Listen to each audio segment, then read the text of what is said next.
So I don't know about you, but winter this year was just dragging on for me. I was getting really restless when I realized that I could actually do something about this. I was free and I was going to make something happen. So I decided that I was going to go on a road trip. I registered for a fiddle workshop in Lafayette, Louisiana. I was going to go full Cajun Zydeco and work on my fiddle playing. So I hopped in the car, packed it up, and was going to make a road trip out of this. So uh, the the thing about this was that the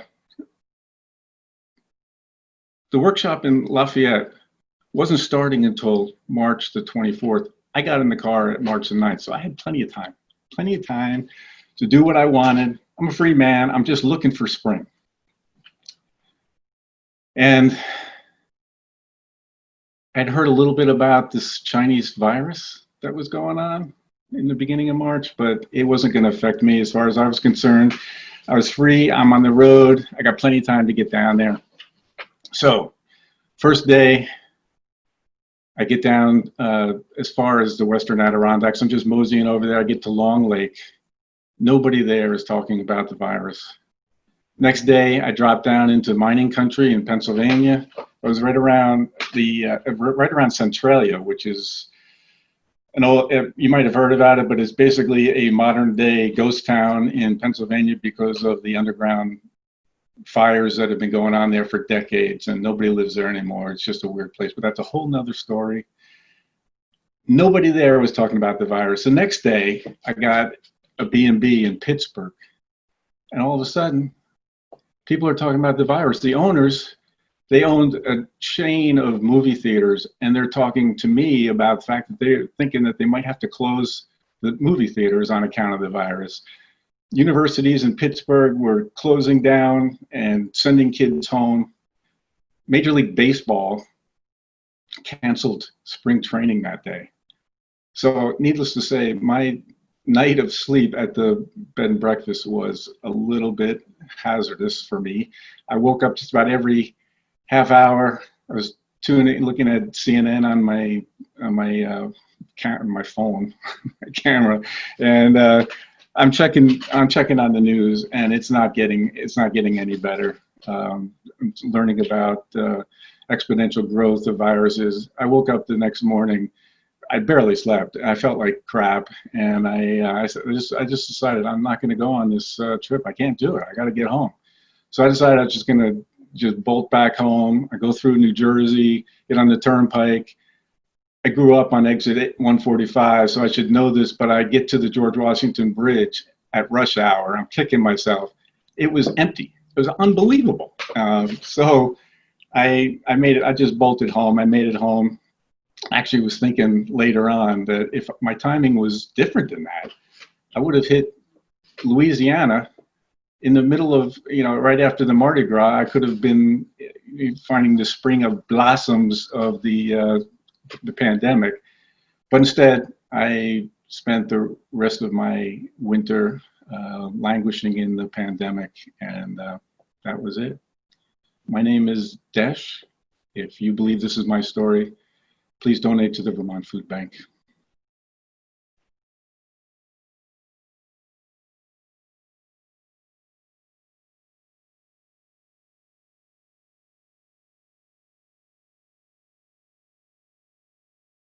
So towards the end of the winter, I was getting a little restless. So I decided I was going to take a road trip.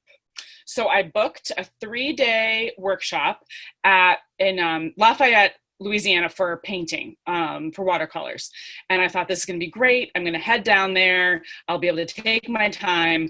I left March 9th, and I had several weeks to spend. I mean, at that point, I had heard about the virus, of course, in China, but didn't figure it would have anything to do with me driving to.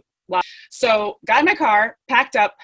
The first night I got to the Western Adirondacks to Schroon Lake, and it was very quiet there and no word of any virus. Then the second night, I get down to Lancaster, Pennsylvania. And again, very quiet. It was really cool to see all the Amish stuff down there. No word of any virus in Asia. Third night, I have an Airbnb booked in Pittsburgh, Pennsylvania. And the owners of the Airbnb also own a chain of movie theaters. And they were talking about how they were possibly going to have to shut down all of their theaters.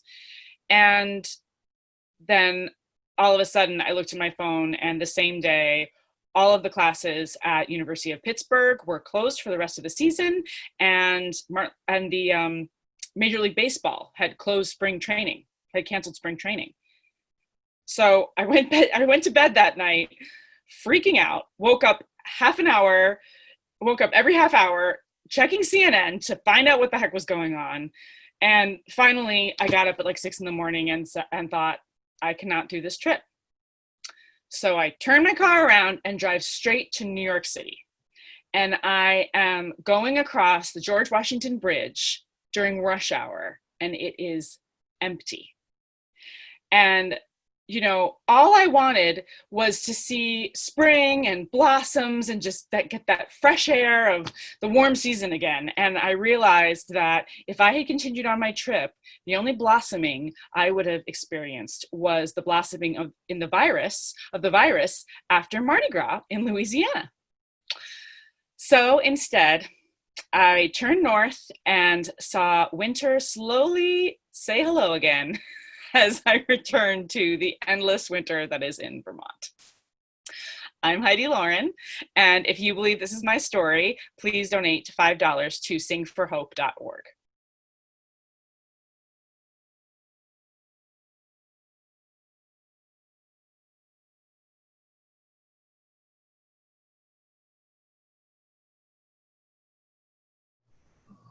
Toward the end of the winter, I was feeling so restless this year, and I realized it was the first time I could actually do something about this. I had the freedom. So I decided to take a road trip. I registered for a 3-day watercolor workshop in Lafayette, Louisiana. And on March 9th, I packed up my car and I hit the road. I had no real itinerary. I was just chasing the spring. And I knew I'd been hearing the news about a virus in China, but it seemed completely irrelevant to my travels. I was free. I knew I needed to be in Lafayette by March 24th and home by April 9th, and otherwise I was just looking for those blossoms. The first night I got as far as the Western Adirondacks, and I stayed in a little town near Old Forge where I didn't hear the word virus mentioned one time. The second night, I got to a lumber town in Pennsylvania, Coudersport. And again, I didn't hear the word virus mentioned at all. The third night, I had a reservation for an Airbnb in Pittsburgh, Pennsylvania. And by the time I got there, my hosts, who owned a chain of movie theaters in the area, were already talking about maybe needing to shut their theaters down. That was also the day that the universities in Pittsburgh canceled classes for the rest of the semester, and the day that Major League Baseball canceled spring training. I was so anxious that night. I woke up every half hour and checked the New York Times website for more news. And in the morning, I realized I couldn't continue on this trip. So I headed home the next day, drove straight through. In 8 hours, I got to New York City, where I crossed an empty George Washington Bridge at rush hour. And I realized that if the timing had been just a little bit different, I would have been at one of the blossomings of the epidemic right after Mardi Gras in Louisiana. And instead, I came home to the seemingly endless winter of the pandemic in Vermont. My name's Dina, and if you think that's my story, please donate $5 to Northeast Organic Farmers of Vermont. Thank you.